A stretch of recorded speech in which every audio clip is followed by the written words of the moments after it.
పిల్లలు కాదు చిచ్చర పిడుగులు, పలు రంగాల్లో రాణిస్తున్న చిన్నారులు. పూర్తి వివరాలకు చదవండి రేపటి సాక్షి హైదరాబాద్ ఎడిషన్. శాసన మండలిలో విజయనగరం డయేరియా మరణాలపై మంత్రి సత్యకుమార్ హేళనగా మాట్లాడారు. బొత్స అడిగిన ప్రశ్నలకు సరైన సమాధానం చెప్పకపోగా వ్యంగ్యంగా స్పందించారు. శాసన మండలి సాక్షిగా మంత్రి సత్యకుమార్ అబద్ధాలు మాట్లాడుతున్నారని బొత్స అభ్యంతరం వ్యక్తం చేశారు.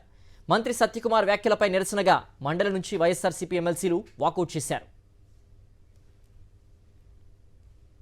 గౌరవ సభ్యురాలు మాట్లాడుతూ 19 దాకా మాజీ ముఖ్యమంత్రి గారు ట్వీట్ చేసేదాకా అసలు దాని మీద స్పందించలేదని చెప్పారు అధ్యక్ష. 19వ తేదీకి మొత్తం కేసులన్నీ అయిపోయి ఇండ్లకు కూడా చేరారనే విషయం కూడా వాళ్ళు తెలుసుకోవాల్సిన అధ్యక్ష. దాని తర్వాత నిద్రలోంచి మేల్కొన్న తర్వాత అక్కడికి వెళ్ళి ట్వీట్లు చేయడం వల్ల ప్రయోజనం లేదు అధ్యక్ష. స్పందించాల్సిన సమయంలో స్పందించాలి అధ్యక్ష. మీరు హాఫ్ అన్ అవర్ అన్నారు, మాకు హాఫ్ అన్ అవర్ కూడా అక్కర్లే. ప్రశ్నకి సరిగ్గా సూటిగా సమాధానం వస్తే మాకు అక్కర్లే. మేమేం ప్రొలాంగ్ అధ్యక్ష, ఇటు సైడ్ నుంచి ప్రోగ్ చేశారు అధ్యక్ష.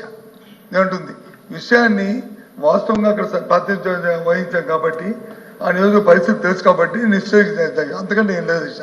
అయినప్పటికీ కూడా ప్రభుత్వం నుంచి బాధ్యతగా సమాధానం రాలేదు కాబట్టి నిర్లక్ష్య ధోరణితో వాళ్ళు సమాధానం చెప్పారు కాబట్టి ఏదైతే చనిపోయిన వాళ్ళ గురించి హేళనగా మాట్లాడారు కాబట్టి దాని నిరసనగా మేము వాకౌట్ చేస్తాం అధ్యక్ష.